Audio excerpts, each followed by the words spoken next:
Hello guys! Welcome to Justina07 Mix Vlog. I want to share with you all guys. Ayan ang fresh na harvest ng aking nanay at kapatid.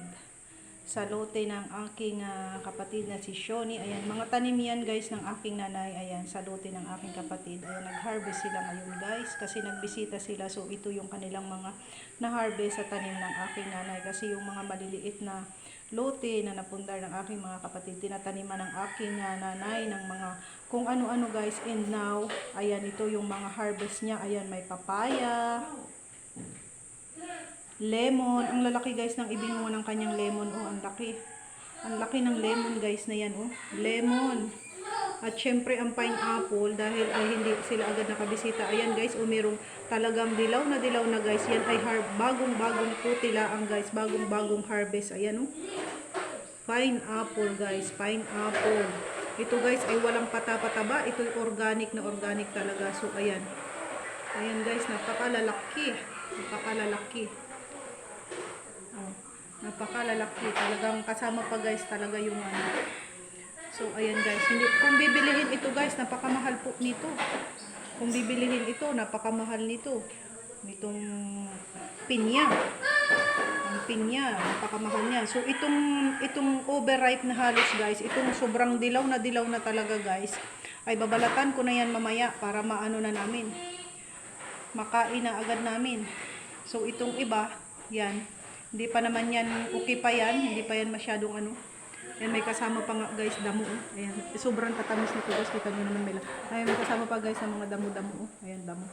Kasi madamo guys. Madamo na. Kasi matagal na hindi nabisita ng aking nanay. Ay, tuwan-tuwa ang aking kapatid guys na lalaki ang kasama niya. Ang aking isang kapatid na lalaki ang kasama niya. Kasi hindi siya pwedeng magbisita guys nang nag-isa-isa siya. So ayan, ang kapatid ko ang nagpitas-pitas nito. Tuwan-tuwa. Mag-ani ng tanim ng aming nanay. Kasi ang mga kapatid ko guys talaga nagsisikap silang ayan, kahit sila nagtatrabaho abroad, nagsisikap silang makapundar ng mga kapirasong lupain para sa kanilang mga anak din for the future baga guys. Ganyan baga. Wala naman sigurong magulang na hindi naghangad ng para sa ikabubuti ng anak. Kaya habang kumikita ng salapi, ng pira, kaunting pira ay nagpupundar. Ayan guys, oh, tingnan nyo naman ang lemon guys, ang lemon. So pag nagkaroon ako guys ng pagkakataon, kay magsama din ako doon, busy lang ako dito kasi sa bahay. So magsama din ako doon para makabisita ako, makita ko din yung ibang mga tanim-tanim ng aking nanay doon sa maliit na lote ng aking kapatid para ma-share ko din sa inyo guys. So nakakatawa, di ba? So ang nanay ko is 65 years old na guys, pero tingnan niyo naman ang sipag niyang magtanim. Ito ang ani, ito ang bunga ng kanyang itinanim. May papaya, may pineapple, may lemon. So sobrang fresh talaga guys. Tingnan nyo naman talaga guys ang pineapple. Oh, may langgam pa talaga yan. Ay sus, napakatamis nito guys. Kasi may langgam pa. At talagang sobrang ano na to guys. Kaya kailangan ito ay babalatan ko na din agad. Kasi hinog na to. Hinog na yan siya. So ito ay akin talagang babalatan na.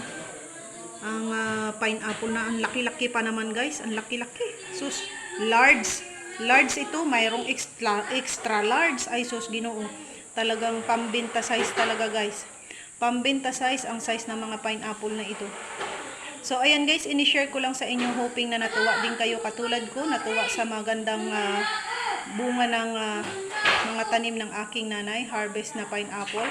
So, kung bago ka pala ang sa aking channel, wag mong kalimutang mag-subscribe and then click the bell button, select all para lagi kang updated sa mga susunod ko pang upload na video. And syempre, thank you so much to all my dear subscribers, viewers, silent viewers, sharers, and likers, their members, and super chatters. Thank you so much sa inyong lahat. God bless and bye for now. Thank you for watching. I love you all guys.